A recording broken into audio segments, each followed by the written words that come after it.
compared to other cancers, you're actually quite lucky. People with breast cancer and things like that, their treatment goes on for years and years and years. I had 4 months worth of chemo, a transplant, and my treatment was effectively done.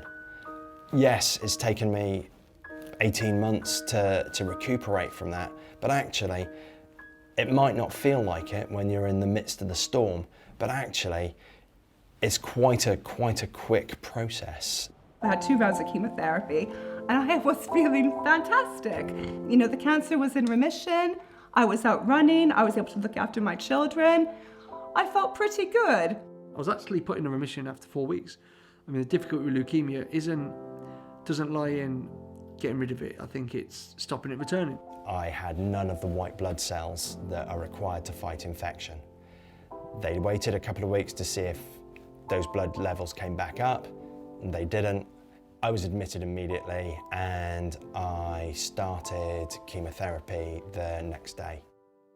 I went in purely focused on the transplant. I'd given no thought to the 4 days of chemo, the 4 days of radiotherapy before the transplant. I arrived and you're handed a schedule of your treatment, and I looked at it and I was like, oh God, there's other stuff. First, when you go into hospital for your transplant process, you have a round of chemotherapy, which was the shortest round, but for me it was the most grueling. It made me very sick. And then I had total body irradiation for 4 days, just to kill off any last leukemia cells within your bone marrow. There's a sense of loss of independence and of empowerment, particularly at the times during that treatment when you're not well.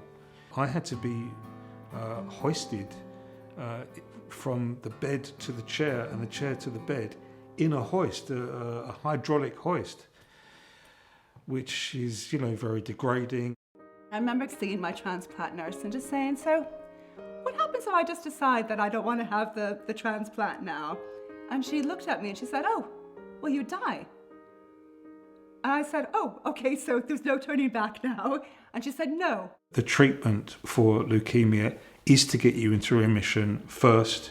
Before a transplant can be done, you have to be in remission.